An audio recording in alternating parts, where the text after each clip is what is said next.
அனைத்து பண்பாட்டு நல்லுள்ளங்களுக்கும் என்னுடைய இனிய பணிவான நல்வணக்கங்கள். இந்த காணொளியில் நான் உங்க கூட பகிர்ந்து கொள்ள போகிற ஒரு விஷயம், அதாவது மற்றவங்க கேட்ட ஒரு என்னுடைய சப்ஸ்கிரைபர்ஸ், அதுக்கப்புறம் நண்பர்கள், என்னுடைய குழுவில் இருக்கிறவங்க, அது அவங்க கேட்டுக்கிட்ட ஒரு இதன்படி என்னன்னா, இந்த ரியல் கான்ஃபிடன்ஸ் அப்படிங்கிற யூடியூப் சேனலை தொடங்குவதற்கு நோக்கம் என்ன ஒரு அடிப்படை காரணம் இருந்தது, அப்புறம் இன்னும் எப்படி இதெல்லாம் வந்து இந்த சப்ஸ்கிரைபரே ஒரு என்ன சொல்கிறதுன்னா ஒரு 1000 பேர் கூட வரலையே, எப்படி நீங்கள் இந்த யூடியூப் சேனலில் தொடர்ந்து செலவு பண்ணி நடத்திட்டு இருக்கீங்க அப்படின்னு சொல்லி கேட்டாங்க. அதை நான் கண்டிப்பாக சொன்னால் தான் வந்து பல பேருக்கு என்னுடைய சேனலில் எந்தெந்த மாதிரியான ஒரு நோக்கத்துக்காக போயிட்டுருக்கு, அதில் வளர்ச்சி அப்படிங்கிறத உற்று நோக்கினோம்னா பொருளாதார வளர்ச்சி நான் எதிர்பார்க்கல. ஏன்னா பொருளாதார வளர்ச்சின்னு பார்த்துட்டோம்னா பொருளாதாரம் அப்படிங்கிற ஒரு விஷயத்தில் தவறான விஷயங்கள் எவ்வளவோ இருந்தது அந்த யூடியூப் சேனல் ஆரம்பிக்கிறதுக்கு முன்னாடி. அந்த இதுக்கு ஏன் ரியல் கான்ஃபிடன்ஸ் அப்படிங்கிற ஒரு பேர் வச்சதுக்கான காரணம், ஒரு ஒரு ட்ரஸ்ட் அறக்கட்டளையே ஆரம்பிக்கலான்னு ஆரம்பிச்சுட்டு அது ரியல் கான்ஃபிடன்ஸ் அதுக்கு தலைப்பு கொடுத்தோம். ஆனால் அந்த ரியல் கான்ஃபிடன்ஸ் அப்படிங்கிற பெயரில் இருந்த அந்த அறக்கட்டளையை மேற்கொண்டு அதை முன்னேற்றத்துக்கு யாரும் ஒரு ஒத்துழைப்பு கொடுக்கல. அதில் இருந்த அது என்னாச்சுன்னா வந்து அதை தொடங்கிறதுக்கு காரணமாக இருந்த நண்பர் அவருடைய குடும்ப வாழ்க்கை, அதுக்கப்புறம் வியாபார நோக்கம் அதுக்கு போயிட்டாரு. அதனால் அவர் இல்லாமல் பண்ண முடியாது அதுக்கு. ஆனால் அந்த ரியல் கான்ஃபிடன்ஸ் அப்படிங்கிற அறக்கட்டளையை தொடங்கின போது ஒரு நண்பர் கூட இருந்த இன்னொருத்தர், அவர் இன்னொரு பக்கம் யூனிக் சேரிட்டபிள் ட்ரஸ்ட் அப்படிங்கிறத தொடங்கினார். அதுக்கப்புறம் சரி அந்த ரியல் கான்ஃபரன்ஸுங்கிற அறக்கட்டளை பார்க்கலாம், எதிர்காலத்தில் ஏதாவது நண்பர் தொடங்கிறதுக்கு காரணமாக இருந்தவர் திரும்ப வந்தாருன்னா அவர் மூலமாக அது தொடங்கலாம் அப்படிங்கிற ஒரு எப்படின்னா எதிர்கால கனவுல அப்படி விட்டாச்சு. ஆனால் இந்த ரியல் கான்ஃபிடன்ஸ் அப்படிங்கிற ஒரு இந்த யூடியூப் சேனல் இதை தொடங்கிறதுக்கு முக்கிய காரணம் என்னன்னா, 2012 அதாவது 2010 2009 அந்த காலகட்டத்திலாம் முகநூல் அப்படிங்கிறது வந்தது. ஆனால் 2012 அந்த காலகட்டத்துக்கு பிறகு அது ரொம்பவே வளர்ச்சி அடைஞ்சது. ஒரு 2016 2017 வரும்போது நம்ம மோடி தலைமையிலான ஆட்சி தொடங்கியது. மோடி தலைமையிலான ஆட்சி தொடங்கின போது என்னன்னா, இப்போ ஏகப்பட்ட பொய் புரளிகள் எல்லாம் வந்து சமூகத்தில் பரவி கிடந்தது. நானும் அதுதான் வந்து ஆரம்பத்தில் நம்பிக்கிட்டு இருந்தேன். அந்த மாதிரி தான் வந்து சமூகம் இருக்குது, நம்ம நாட்டுக்குள்ள ரொம்ப தீவிரமான குழப்பங்கள் எல்லாம் இருக்குது, அது இயற்கையாகவே இருக்குன்னு நினச்சிட்டு இருந்தேன். ஆனால் பிற்பாடு தான் தெரிஞ்சது அது வந்து ஒரு செயற்கையாக நம்ம நாட்டில் ஏற்படுத்துறதா இருந்தது அப்படின்னு. அப்போ அது கொஞ்சம் அதை பற்றின ஒரு பதிவுகளை தட்டச்சு மூலமாக நான் பதிவிட்ட போது நிறைய மனிதர்களுடைய தொடர்புகள் வந்தது. இப்போ தொடர்புகள் வந்த போது என்னன்னா, முகநூலில் எவ்வளவு அந்த பொய்ப்புரளிகளை கிளப்புற மனிதர்கள் இருக்கிறாங்க, எல்லாம் புழுகு முட்டையாக இருக்கிறாங்க அப்படிங்கிறது தெரிஞ்சது.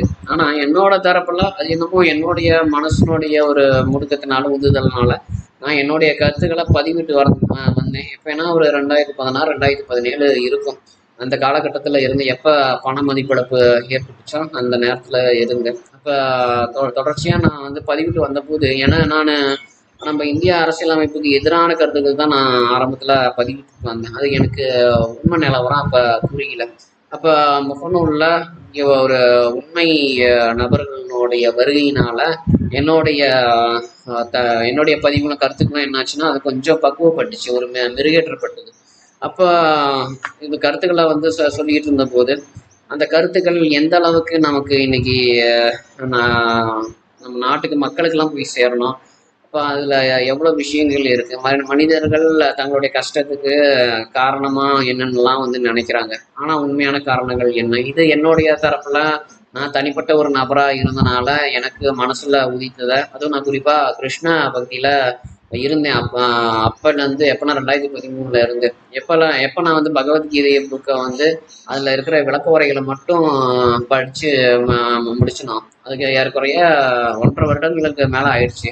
நான் அதுவும் குறிப்பாக ஆச்சாரியர் ஆசா பக்தி வேதாந்த சுவாமி பிரபுபாதர் அவர்கள் எழுதின ஒரு பகவத்கீதை புத்தகத்தை நான் படிக்கும்போது எனக்கு நிறைய கருத்துக்கள் விளங்குச்சு. ஆனால் படிப்படியாக என் மனசுக்குள்ளார இருந்த இந்த நில ஆக்கிரமிப்பு, இன்னொன்று மது அருந்துறது, மாமிசம் உட்கொள்வது, அப்புறம் போதை வஸ்துக்களை உட்கொள்வது, தகாத உடலுறவு கொள்வது, அதுக்கப்புறம் கடைசியில் என்னென்னா சூதாட்டம் ஆடுவது. இந்த 6 விஷயங்கள் எந்த அளவுக்கு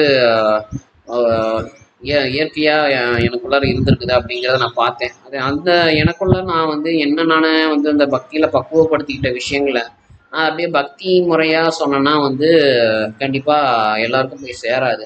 அது கொஞ்சம் மருவி அதில் அப்படியே இதில் ஒரு எப்படின்னா சமையல் மாதிரி அதில் என்னென்னலாம் சேர்க்கணுமோ அந்த மாதிரியான விஷயங்கள்லாம் சேர்த்து அதை நான் கொடுத்ததில்ல. முதல்ல அந்த என்னுடைய கருத்துக்கள் போய் சேர்ந்த இடம் யாருன்னா மத்திய அரசு தான், மோடி தலைமையிலான மத்திய அரசு தான். ஆனால் இதில் கருத்துக்கள், அவங்களுடைய ஒரு எதிர்பார்ப்புகள், அவங்க ஏமாற்றங்கள் இதெல்லாம் வந்து சொல்ல வந்தவங்க எங்கெங்கே இருந்து வந்தாங்க அப்படின்னா, முதல்ல தீவிரவாத கும்பல்ல இருந்து வந்தவங்க எனக்கு பயிற்சி கொடுக்குறேன்னு சொல்லிட்டு எங்கேயோ கூட்டிட்டு போனாங்க, உட்கார வச்சு என்னமோ சொல்லி கொடுத்தாங்க. சொல்லி கொடுத்து என்னை ஏதோ மாற்றணும்னு நினச்சாங்க. இந்தந்த அவங்க சொல்கிற இதுக்கெல்லாம் பிரச்சனைகளுக்கெல்லாம் நடைமுறையில் சுலபமான தீர்வுகளே இருக்குன்னு அவங்ககிட்ட நான் சொன்னேன். ஆனால் என்னவோ ஏதோ தெரில, அந்த மாதிரி இருந்ததுன்னா பெரும்பாலும் அந்த மாதிரி பேசினா பெரும்பாலும் வெளியில் அனுப்பிடுவாங்க. ஆனால் என்கிட்ட அவங்க சொன்னது என்னென்னா, நீங்கள் என்ன தீர்வுகளை சொல்கிறியோ அது அரசாங்கத்தை நீங்கள் ஒத்துக்க வச்சு அவங்கள நீ வந்து சரியாக வழி நடத்தினா நாங்கள் இந்த இதை விட்டுறோம் அப்படின்லாம் சொன்னாங்க. அது அந்த தீவிரவாத அமைப்பை, அந்த ஒரு கொள்கையை, அந்த ஒரு அமைப்பை விட்டுறோம் அப்படின்லாம் சொன்னாங்க. அதுக்கப்புறம் அவங்களுக்கும் எனக்கும் எந்த சம்மந்தம் இல்லை, நானும் வந்துட்டேன். நான் என்ன சொல்கிறதுன்னா, வழக்கம் போல் என்னுடைய வாழ்க்கையில் வேலைக்கு போகிறது, சம்பாதிக்கிறது, அப்படியே அப்பப்போ நேரம் கிடைக்கும்போது முகநூலில் பதிவுறதுன்னு நான் பண்ணிட்டு வந்தேன். அப்போ பண்ணிட்டு வந்தபோது இது 2019 மாரிதாஸ் அவர்களுடைய காணொலியில் நான் பார்த்தேன். அவருடைய கருத்துக்கள்லையும் சில முரண்பாடான விஷயங்கள் என் மனசில் தோணுச்சு.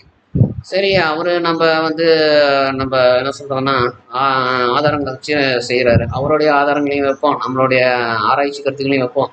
இதுல நம்ம எப்படிலாம் வந்து மக்களுக்கு ஒரு நலத்திட்டங்களை நம்ம ஏற்படுத்த முடியுமோ அது எல்லாத்தையும் இப்ப ஒரு என்ன சொல்றதுன்னா, ஒரு தனி மனிதனா, ஒரு பணக்காரனா இருந்தோ அல்லது வந்து பணத்தை கொள்ளையடிச்சு திருடியோ வந்து ஒரு இன்னொரு மக்களுக்கு செய்யணும்னு நினைக்கிறவனுடைய விஷயங்கள்ல ஒரு அரசாங்கத்தினுடைய ஒரு நலத்திட்டங்கள் மூலமா நம்ம செய்ய வைக்கிறதுக்கு என்ன பண்ணலாம்னு யோசிச்சேன். எங்கூடையும் என்னுடைய குழுவில் அப்போ ஒரு 5000 பேர் தான் இருந்தாங்க ஆரம்பத்தில். அந்த 5000 பேர் பார்த்துட்டோம்னா ஒரு 2 வருடங்கள்லேயே 27,000 அதிகமாச்சு. அப்படி அப்படியே கொஞ்சம் கொஞ்சமாக சேர்ந்தாங்க. அவங்க எடுத்துகிட்டு வர கருத்துக்களை வந்து ஏறக்குறைய அப்போல்லாம் ரொம்பவே வந்து சிரமமான காலகட்டம். ஒரு கருத்தை எடுத்து தயார் பண்ணுறதுனாவே வந்து எப்படியும் வந்து ஒரு 1,00,000 பிரச்சனைகள் அல்லது கருத்துக்களை நம்ம எடுத்து படிக்க வேண்டியதாக இருக்கும், அல்லது அதை உற்று நோக்க வேண்டியதாக இருக்கும். அதுக்காக நிறைய காலங்கள் தேவைப்பட்டுச்சு. அப்போல்லாம் வந்து ஒரு பதிவு போடுறதுக்கே 6 மாதம் ஆகும். 2 மாதங்கள் 3 மாதங்கள்ல இருந்து 6 மாதங்கள் வரைக்கும் நேரம் எடுத்துக்கோங்க. ஏன்னா அவ்வளவு தகவல்களை படித்து எது வந்து உண்மையான சூழ்நிலை அப்படிங்கிறது எல்லாம் கொஞ்சம் என்னுடைய குழுவில் இருந்தவங்களெல்லாம் அனுப்பி, ஏன்னா இப்போ இங்கே தமிழ்நாட்டில் ஒரு 1000 பேர் இருக்காங்கன்னா அதே மாதிரி ஒரு 27-28 மாநிலங்கள்ல 1000 பேர் இருப்பாங்க. அப்போ அந்த 27,000-28,000 குழு உறுப்பினர்களை கேட்டு இது பண்ணி அவங்களுடைய கருத்துக்கள் எல்லாம் அவங்களுடைய தாய்மொழியிலேயே அனுப்ப சொல்லி அதை என்னோட தமிழ் மொழிக்கு மாற்றி அதுக்கப்புறம் அதுக்கான தீர்வுகள் என்னென்னங்கிறத பார்த்து எப்படிலாம் ஒரு திமுக கட்சி, அதுவும் எனக்கு குறிப்பாக திமுக கட்சி தான் வந்து எல்லா பிரச்சனைகளுக்கும் காரணமான கட்சின்னு எனக்கு வந்து அப்போதைக்கு தெரியாது.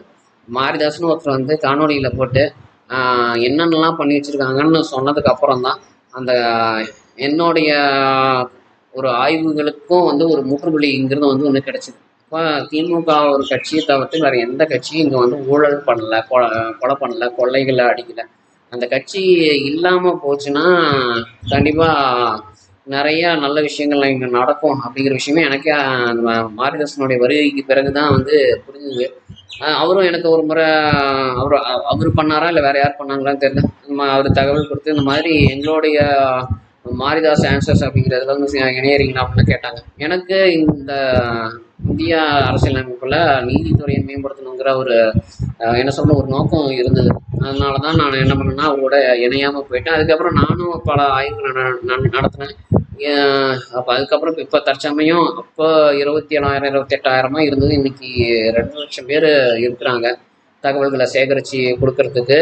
இல்லை சில இதுக்கெல்லாம் பிரச்சனைகளுக்கு ஒரு இன்னல்களுக்கு சிக்கல்களுக்கு தீர்வே வந்து அவங்களே வந்து ஏற்படுத்தி கொடுத்துருவாங்க. அந்த தீர்வுகளை நான் இப்போ அதெல்லாம் எல்லாத்தையும் எடுத்து பார்த்து நான் என்ன பண்ணுறேன்னா அதில் எது சிறந்த தீர்வு, எது நடைமுறைக்கு ஒப்பாகும், எதை மக்கள் அதாவது நம்மளுடைய மத்திய அரசுனால அதை ஒரு சட்டமாக ஏற்ற முடியும் அல்லது மாநில அரசுனால வந்து சட்டமாக ஏற்ற முடியும் அப்படிங்கிறதெல்லாம் பார்த்து தான் அதில் இருந்து நான் பல தகவல்களை கொண்டு வரேன்.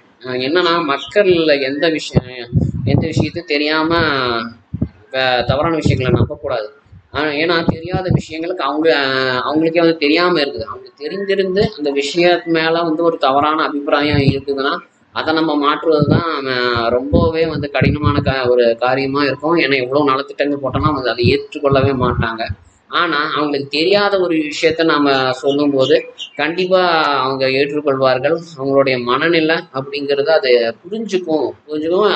இன்னொன்று அவங்களுடைய மன முதிர்ச்சி, எண்ணம் முதிர்ச்சி, சிந்தனை முதிர்ச்சி அது எல்லாமே மேம்படும் அப்படிங்கிற ஒரு நம்பிக்கையில் இந்த யூடியூப் சேனலை 2019 ஆரம்பித்தேன். அப்போ ஆரம்பித்த போது எனக்கு யாருமே வழிகாட்டலை. ஒரு காணொளி எப்படி நம்ம பேசணும், என்ன மாதிரியான ஒரு குரல் அதிர்வுல எந்த மாதிரியான ஒரு கண்ணோட்டத்தில் நம்ம அதை பேசணும் அப்படிங்கிறதெல்லாம் தெரியல. அதனால என்ன பண்ணுறேன்னா ஒரு 3-4 வீடியோ சேர்ந்தது ஒரே வீடியோவில் நான் பதிவிட்டுட்டு வந்தேன். அதுவும் இல்லாமல் இப்போ நீங்களே பார்த்துருப்பீங்க என்னுடைய பழைய வீடியோக்களில் எடிட்டிங் அப்படிங்கிறதே வந்து ஒன்றுமே இருக்காது. நான் பேசுகிற வீடியோவை அப்படியே எடுத்து யூடியூப்பில் அப்லோடு பண்ணி அப்படியே பதிவிட்டுருவேன். ஆனால் பழைய வீடியோக்களை பார்க்காதவங்க அதிகம். இப்போ நான் எப்படி கொஞ்சம் நேரத்துக்கு முன்னாடி இந்த சமையலில் எப்படி வந்து ஒரு மிளகாய் பொடி, உப்பு இந்த மாதிரியான விஷயங்கள்லாம் போட்டு நம்ம பண்ணணும் நினைக்கிறோமோ அதே மாதிரி தான் இந்த காணொலியிலையும் ஆரம்பத்தில் வந்து ஒரு வெல்கம் வரவேற்பு, அப்புறம் அந்த யூடியூப் சேனலுடைய பெயர், அப்புறம் என்னுடைய பெயர், அப்புறம் நான் என்ன அந்த காணொலியில் சொல்கிறேங்கிற அந்த தலைப்பு, இது எல்லாம் காமிச்சாதான் சிறிதாக வராங்க. ஏன்னா அந்த அளவுக்கு மக்கள்லையும் என்னன்னா அந்த கவனம் கொடுத்து பார்க்கக்கூடிய அந்த ஒரு கண்ணோட்டம், அவங்களுடைய கவனத்துலேயும் வந்து திறமை குறைவாக தான் இருக்குது இன்னைக்கு இருக்கிறவங்களுக்கு. அதுக்கு நம்ம சொல்ல வேண்டாம், எல்லாம் ஊட்டச்சத்து குறைபாடு தான். ஊட்டச்சத்து மட்டும் நிறைவாக இருந்ததுன்னா எல்லாருக்கும் நல்ல அருமையாக சிந்திக்கிற சிந்தனை, குறிப்பாக புதிதான யோசனைகளை எடுத்து வரக்கூடிய சிந்தனை, இது எல்லாம் அவங்களுக்கு வந்துடும். ஆனால் அதை யாரும் அவ்வளோவா பெருசாக அதில் ஒரு கவனத்தை கொண்டு போக மாட்டேங்கிறாங்க. தங்களோட தாய் தந்தையர் என்ன சொல்லிக் கொடுத்தாங்க, உற்றார் உறவினர், சுற்றத்தார்கள் அவங்களாம் என்னென்னலாம் சொல்லிக் கொடுத்தாங்களோ அதுபடியே வந்து நம்ம போகிறது தான் நல்லது அப்படின்லாம் வந்து நினச்சிட்டு இருக்காங்க. ஆனால் தயவுசெய்து அந்த மாதிரி மட்டும் எங்கேயும் போயிடாதீங்க. நீங்கள் தான் வந்து உங்களை காப்பாற்றிக்கணும். நீங்கள் தான் அடித்து பிடிச்சி போதை என்ன சொல்கிறதுனா போதை சமூகம் இது, தெளிவான சமூகம் இது அப்படிங்கிறது நீங்கள் தான் ஆராய்ச்சி பண்ணி தப்பிச்சு வரணும். வேற இப்போ என்னுடைய காணொலி மூலமாக இப்போ நான் சொல்கிறேன் அப்படின்னா, என் காணொலி நீங்கள் பார்த்தீங்கன்னா தான் வந்து உங்களுக்கு தெளிவான சமூகம் இது, போதையுள்ள சமூகம் இதுங்கிறது தெரியும். அப்படி காணொலியை பார்க்கல அப்படின்னா கண்டிப்பாக உங்களுக்கு என்னுடைய கருத்துக்கள் உங்களுக்கு எதுவுமே போய் சேராது. இன்னொன்று, இந்த திமுக கட்சி மாதிரியான அமைப்புகளையே என்ன பண்ணிக்கிட்டு இருக்கீங்கன்னா நம்பிக்கிட்டு அவனுங்க தேர்தல் நாட்களோ இல்லாட்டி மற்ற நேரங்கள்லேயோ கொடுக்குற அந்த சிக்கன் பிரியாணி, மட்டன் பிரியாணி, அப்புறம் குவார்ட்டரு, ஆஃபு, ஃபுல்லு, அப்புறம் வேற என்ன சொல்கிறாங்க 200-300 பணம், இதை நம்பியே என்ன பண்ணுவீங்கன்னா தொடர்ந்து அவனுக்கே ஆதரவுகளை கொடுத்துட்ருப்பீங்க. அந்த ஆதரவுகளை நீங்கள் வந்து நீக்கணும். உண்மையான ஒரு தெளிவான சமூகத்தை நீங்கள் நோக்கி நீங்கள் வரணும்.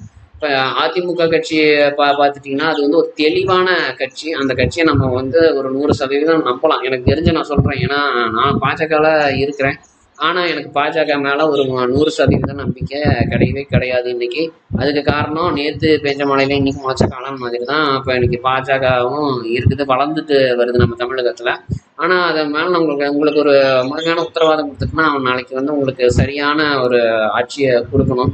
ஆனால் அவன் ஆட்சி கொடுக்குற மாதிரியான மனிதர்கள் அவங்களுடைய கட்சியில் இருக்கிறாங்களா அப்படிங்கிறதையும் நம்மளாலையும் நம்ப முடியாது. ஆனால் அதிமுகவில் அப்படி கிடையாது. ஏற்கனவே ஆட்சியில் இருந்திருக்கிறாங்க. கொள்ளைகள் பார்த்துட்டோம்னா அது நடக்கக்கூடிய கால சூழ்நிலை நமக்கு ஒரு ஊரடங்கு காலமாக இருந்தது. அது ஒரு அந்த மாதிரியான தவிர்க்க முடியாத ஒரு சூழ்நிலையில் அவங்க மக்களை காப்பாற்றுறதா இல்லை கொள்ளை அடிக்கிறத நம்ம கவனிக்கிறதா அப்படிங்கிறது எல்லாமே பார்த்துட்டோம்னா எல்லாருக்கும் இருக்கிற பிரச்சனை தான். எப்படின்னா மனைவி முக்கியமா இல்லை அம்மா முக்கியமா அப்படிங்கிற ஒரு சூழ்நிலையில் இது பண்ணுற மாதிரி தான்.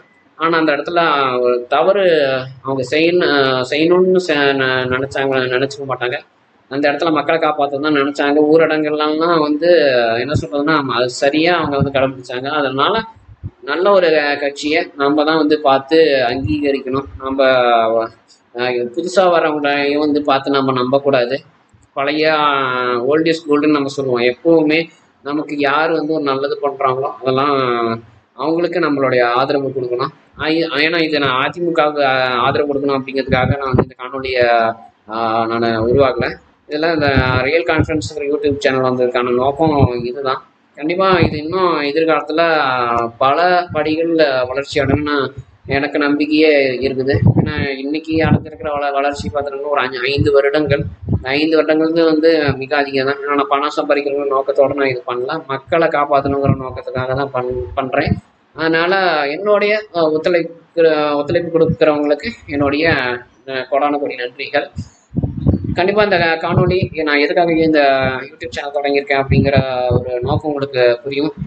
லைக் பண்ணுங்கள், கமெண்ட் பண்ணுங்கள், மற்றவங்களுக்கு ஷேர் பண்ணுங்கள். இது என்னுடைய யூடியூப் சேனல் இருக்கக்கூடிய காணொலிகள் எல்லாத்தையும் பார்க்க வைங்க. ஏன்னா அவங்க மருத்துவம் படிக்கட்டும் அல்லது பொறியியல் படிக்கட்டும், எதுவும் இருந்தாலும் அவங்களுக்கு ஒரு ஆராய்ச்சி பண்ணுறதுக்கு என்னுடைய காணொலிகள் நான் கூறும் கருத்துக்கள் எல்லாமே ஒரு நல்ல ஒரு விஷயமா இருக்கும். அதே மாதிரி சப்ஸ்கிரைப் பண்ணுங்கள். சப்ஸ்கிரைப் பண்ணாதவங்க உங்களுக்கு அடுத்தடுத்த காணொலி உங்களை நோட்டிஃபிகேஷனில் உங்களுக்கு தேடி வரும். நன்றி, வணக்கம்.